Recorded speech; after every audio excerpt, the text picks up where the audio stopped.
আসলে গাড়িতে চলার সময় না অনেক কিছু দেখা যায় ফলের। গাড়িতে চড়তেছিলাম, দেখলাম ফলের জায়গায় জায়গায় দোকানগুলো সাজিয়ে রাখছে, দেখতে চমৎকার লাগতেছিল।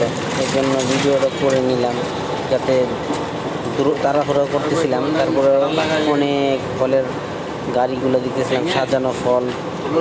আর মানুষ আসলে যেটাই চাই এটাই পায়, কিন্তু আসলে এক লোক দেখলাম বৈশাখ কলা বিক্রি করতেছে।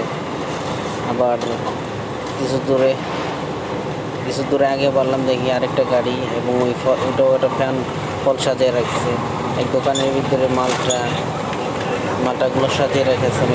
তারপরে যে কমলা, আপেল দেখতে সুন্দরই লাগতেছিল। এই তারপরে কিছুক্ষণ করে দেখলাম আম, তারপর সবুজ মালটা দেখলাম। আসলে মালটাগুলো ভালোই, ফলও মনে হয় এই নতুন বছর